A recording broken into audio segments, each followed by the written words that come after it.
El folclore puede servir para los educadores como una fuente o un material para la educación misma, pero sobre todo puede servir como informaciones para conocer el espíritu, el modo de ser de los estudiantes y de los padres de familia, del pueblo en el cual uno trabaja.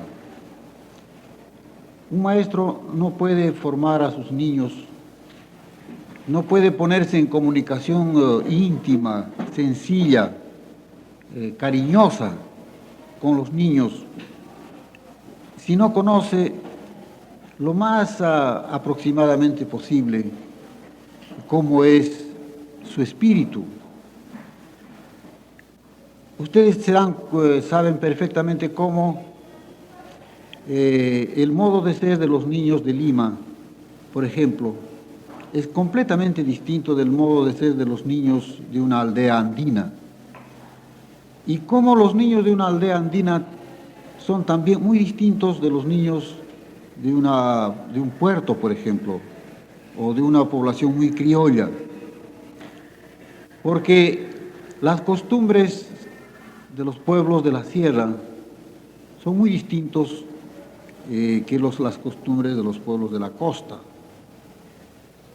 Y esta diferencia tan grande que cualquiera de nosotros puede observar y que incluso la observa incluso un turista norteamericano, porque cuando pasamos de la sierra a la costa, encontramos que todo cambia, las casas son de diferente forma, el ambiente geográfico es distinto, los animales son otros, las plantas y las flores son distintas.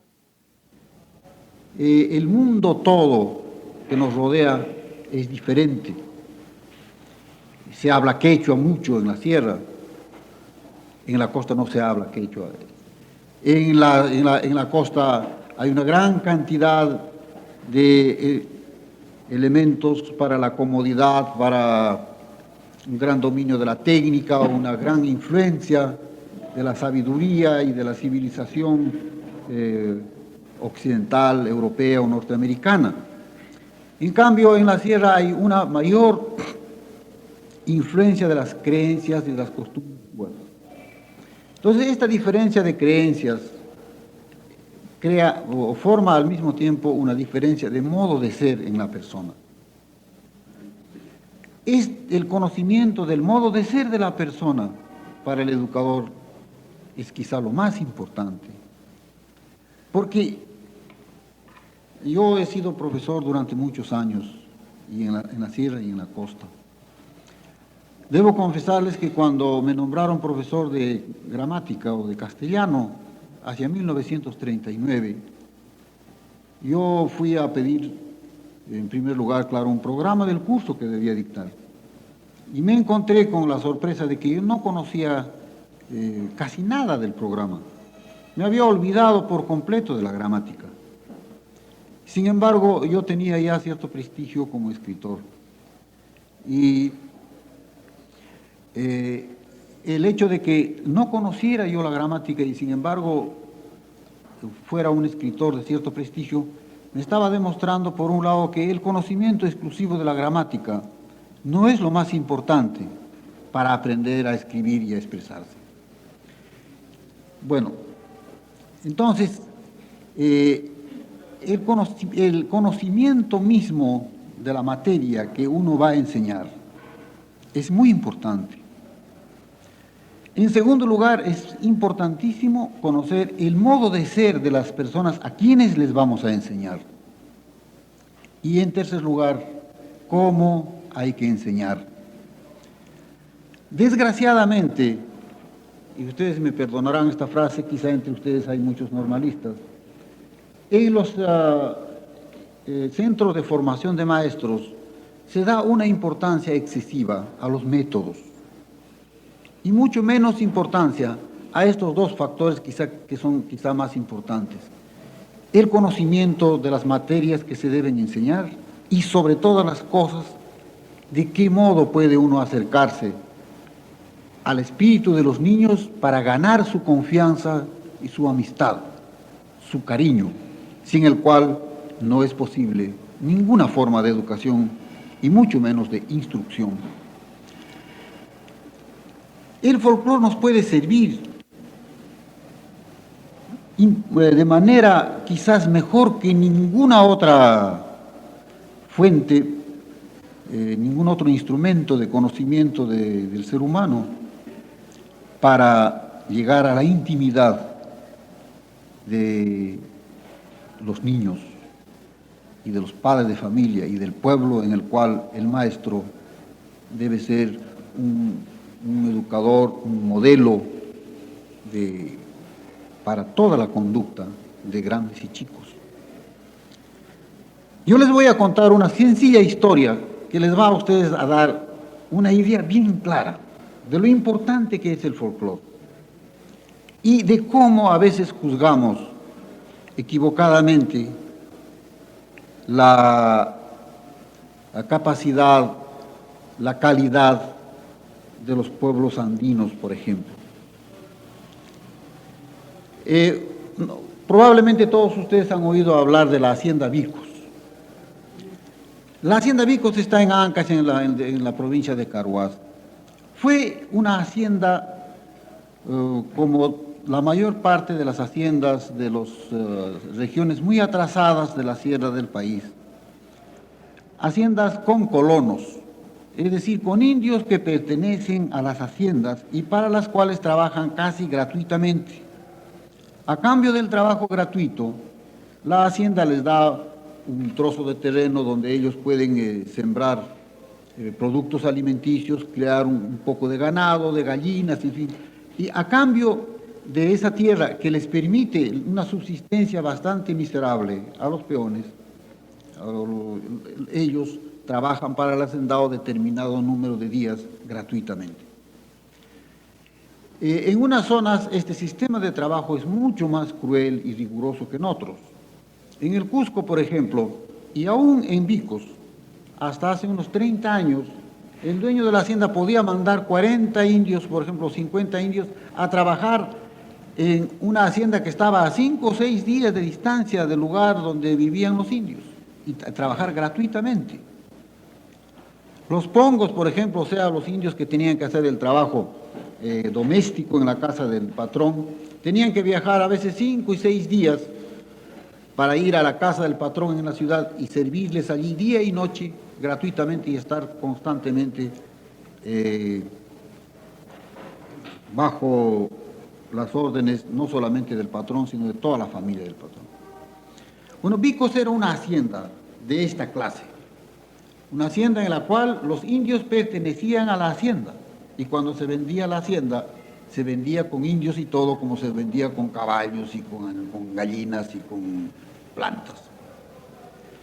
Ahora Vicos se ha independizado, como ustedes saben, pertenece ahora a la hacienda, a los mismos vicosinos, y se consideraba que los indios de Vicos pagarían el precio de la hacienda en más o menos 10 o 15 años, pero lo han pagado en menos de 4 años. La tierra ha producido como 20 veces más, ahora que la trabajan los propios indios, que cuando estaban en poder de la beneficencia pública. Claro que esto es no solamente porque ha habido un cambio en el sentido de que ahora los indios trabajan para ellos mismos, sino que también han tenido una ayuda técnica muy acertada de parte de una universidad de los Estados Unidos. Bueno, ¿qué era lo que pensaban los indios de Vicos acerca del mundo, de Dios y de cómo vino y cómo apareció la vida en el universo? Todos creemos de que un indio completamente analfabeto, tan disminuido por desprecio con que durante tantos siglos se le trató, pudiera tener una concepción de lo que es el mundo y de cómo apareció el mundo.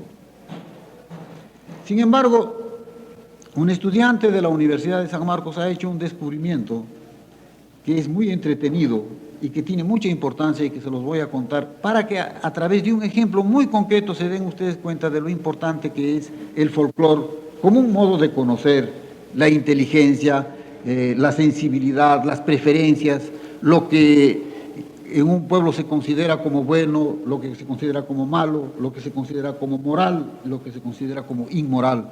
Y todo eso es muy importante para poder, para que un maestro se desenvuelva acertadamente en un medio que puede ser muy especial, que puede estar regido por principios muy especiales acerca de lo que es bueno y de lo que es malo, de lo que es moral y de lo que es inmoral. Bueno, los indios de Vicos consideran de que hubo dos humanidades, una humanidad antigua y una humanidad nueva. La humanidad antigua, según los indios de Vicos, estaba formada por hombres de una fuerza descomunal.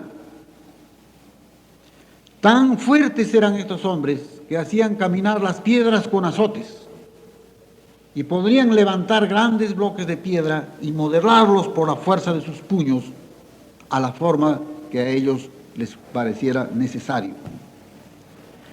Con esta fuerza descomunal construyeron grandes edificios de piedra, fortalezas, casas, muros gigantescos. Todo esto era posible porque el hombre antiguo era mucho más grande y mucho más fuerte que el hombre actual. Era tan fuerte, tan descomunalmente fuerte, que a veces en un rapto de locura de poder, de fuerza, se comían los unos a los otros. Llegaban a ser antropófagos. Y tenían poco pensamiento, mucha fuerza y poco pensamiento, mucha fuerza bruta y poco espíritu. Esta humanidad antigua fue creada por un dios que se llamaba Adán-Eva. El dios Adán-Eva fue el que creó este mundo de brutos que no tuvieron otra habilidad que la de manejar las piedras como si fueran instrumentos sin peso y muy manuables. Pero eran brutos y se comían los unos a los otros. Adán-Eva un día que estaba caminando por las montañas, se encontró con una mujer muy bella y se enamoró de ella y empezó a demostrarle a esta hermosa mujer su admiración por ella y su inclinación por ella. La mujer permaneció indiferente y esto enfureció a Adán-Eva, que se la llevó por la fuerza a su casa. Era un hombre tan fuerte y tan bruto que no tuvo ningún reparo en llevarse a esta hermosa mujer por la fuerza a su casa. Vivió con ella, pero cuando la vio encinta, se enfureció y la arrojó de su casa. Esta mujer hermosa y tan delicada era la Virgen María.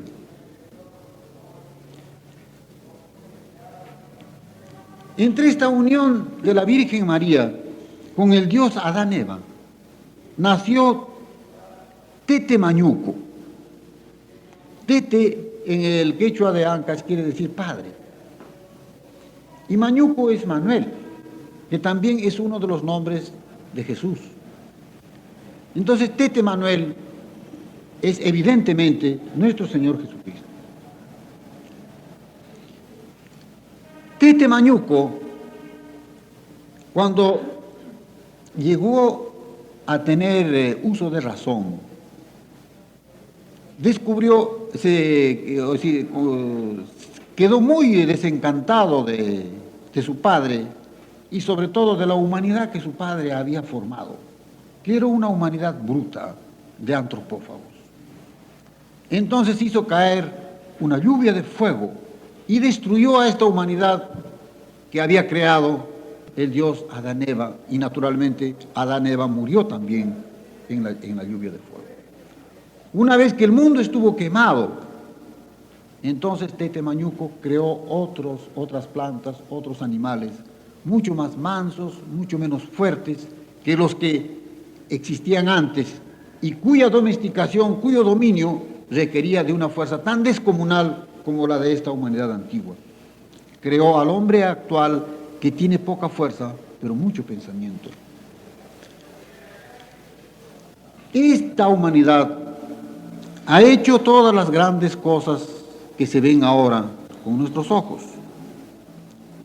Sin embargo, cuando se les pregunta a los indios de Vicos si ellos están contentos con el dios Tete Mañuco, ellos no quieren dar una opinión franca, tienen miedo.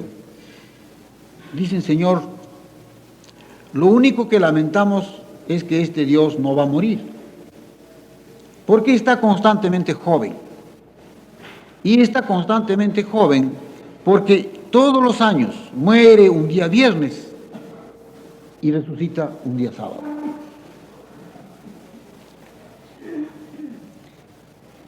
Esta historia, que aparentemente resulta una cosa un poco exótica y nada más que una cosa exótica, tiene una importancia extraordinaria.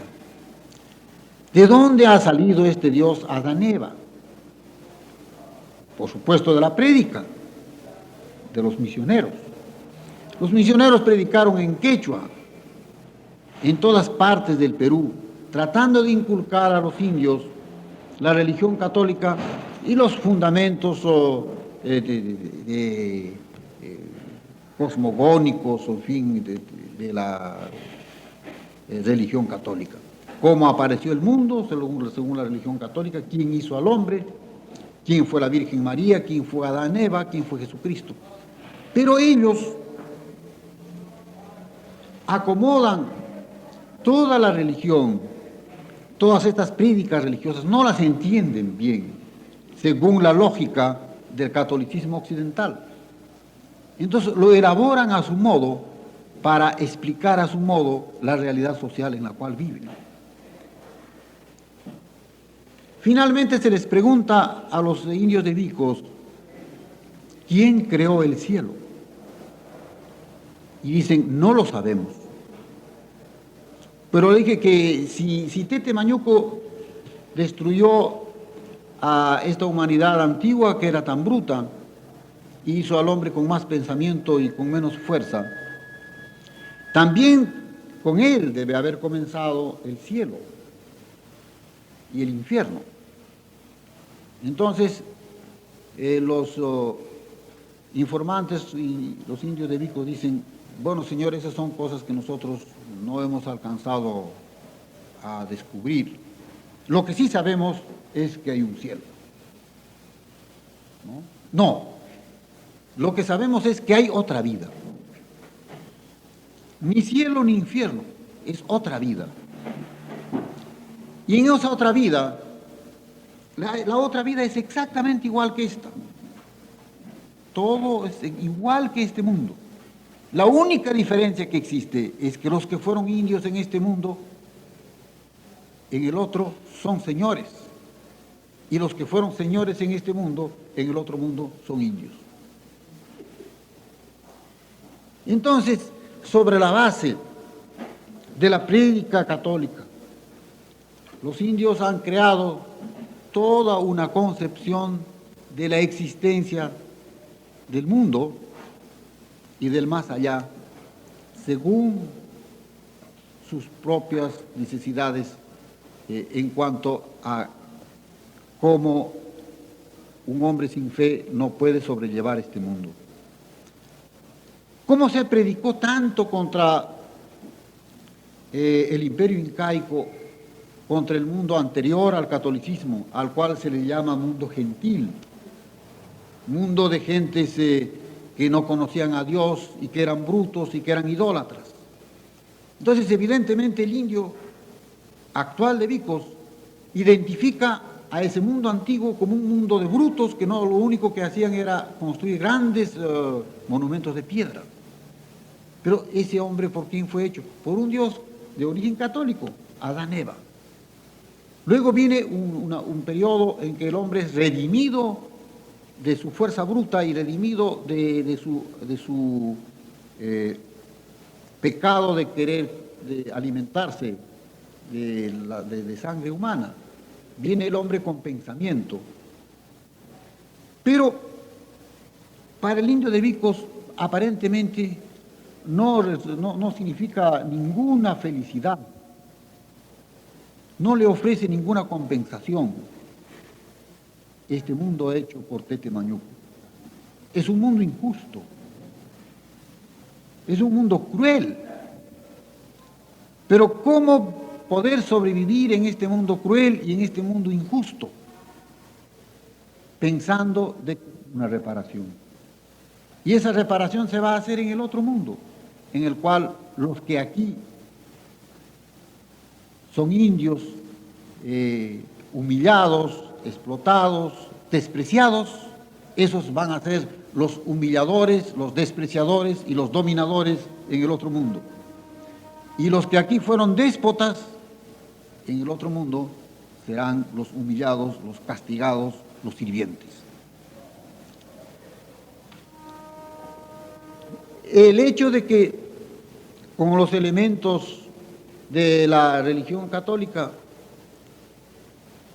los indios de Vicos, analfabetos, aislados del mundo por la servidumbre y por la conveniencia de los dominadores que no permitían que los indios aprendieran a escribir ni que tuvieran acceso a los elementos de la civilización que les podía permitir liberarse algún día. Este pueblo aislado, analfabeto, sin embargo, crea una concepción muy coherente,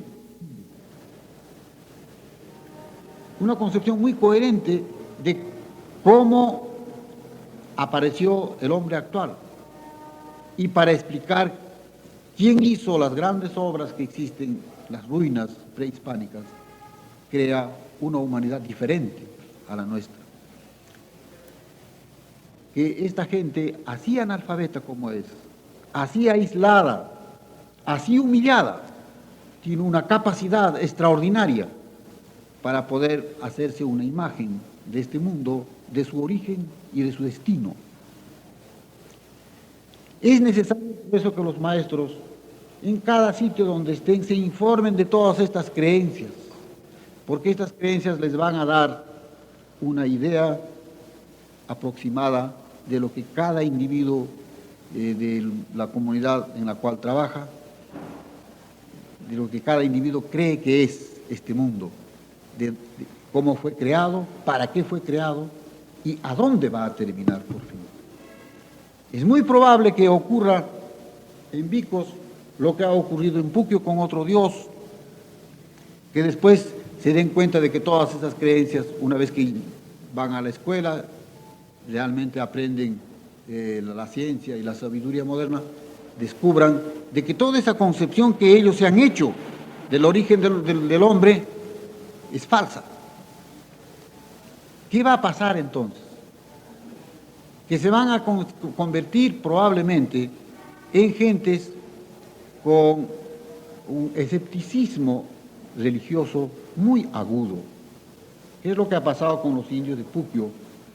Que no tenemos tiempo, pero en alguna otra oportunidad podríamos hacer una comparación muy ilustrativa sobre cómo los indios de Puquio también han creado un mito fundado en algunos elementos de la religión católica para explicar el origen del mundo. Pero para ellos el creador del mundo fue Incarrí, un dios que después fue muerto por los españoles. Y ellos, los indios, creen que el verdadero, de Puquio, creen que el verdadero dios son las montañas, son los huamanis. Pero ahora los indios jóvenes han descubierto de que las montañas no son sino un promontorio de tierra y que no son dioses. Y como nunca han creído en los dioses católicos, se han quedado sin Dios.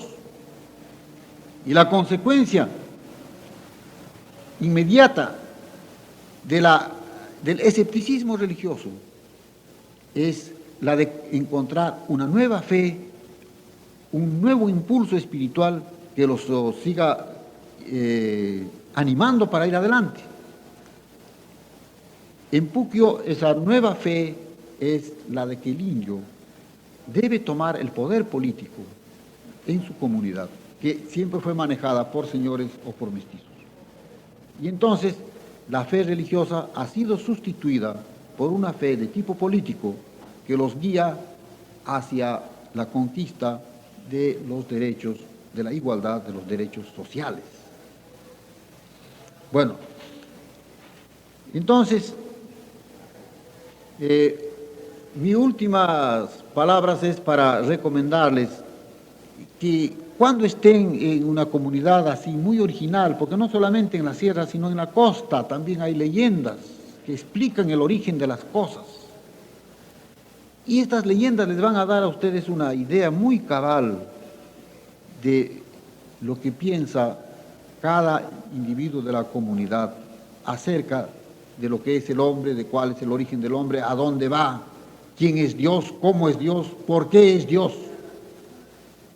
Si no sabemos qué es lo que piensa de Dios, de cómo es Dios, de por qué es Dios, de para qué es Dios, de para qué vive el hombre, por qué vive el hombre y hacia dónde se dirige el hombre.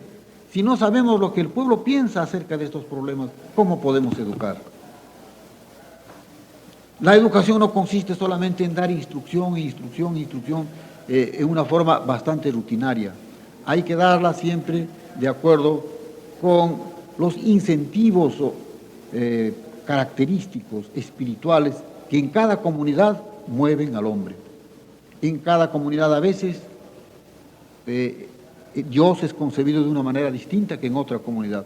Y si Dios es concebido de una manera distinta, probablemente el mal también será considerada en una forma distinta, y lo mismo el bien. Y sobre todo, será considerada de manera distinta lo que el hombre persigue en este mundo.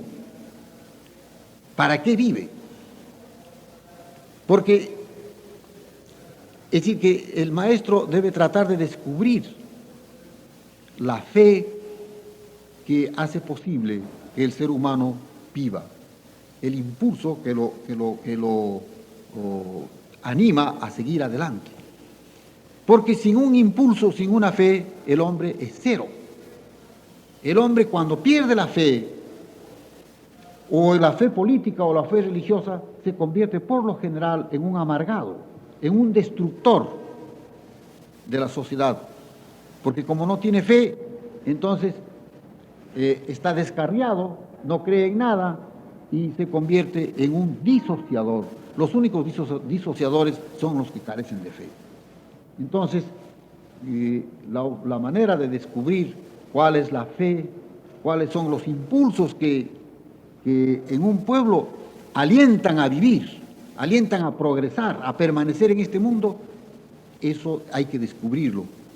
Y si un maestro lo descubre, tendrá en sus manos la modelación no solamente de los niños, sino de toda la comunidad, que es el gran destino que especialmente en un país tan complejo como el nuestro, tan lleno de contradicciones culturales, de creencias distintas, la misión del maestro es realmente aquí una misión muy, muy difícil. Porque en el Perú la educación no se resuelve mediante el método, sino mediante el conocimiento de la cultura, de las costumbres de cada pueblo. Porque somos un país muy mezclado, un país mestizo en cuanto a creencias, en cuanto a concepciones morales, políticas, y en fin, somos un país que constituye una mezcla que todavía no ha acabado de definirse. Nosotros los maestros somos los que debemos impulsar a esta definición y a esta integración de las creencias. Cuando todo el Perú tenga más o menos una sola creencia, por lo menos una, de la cual todos compartamos, seremos patriotas.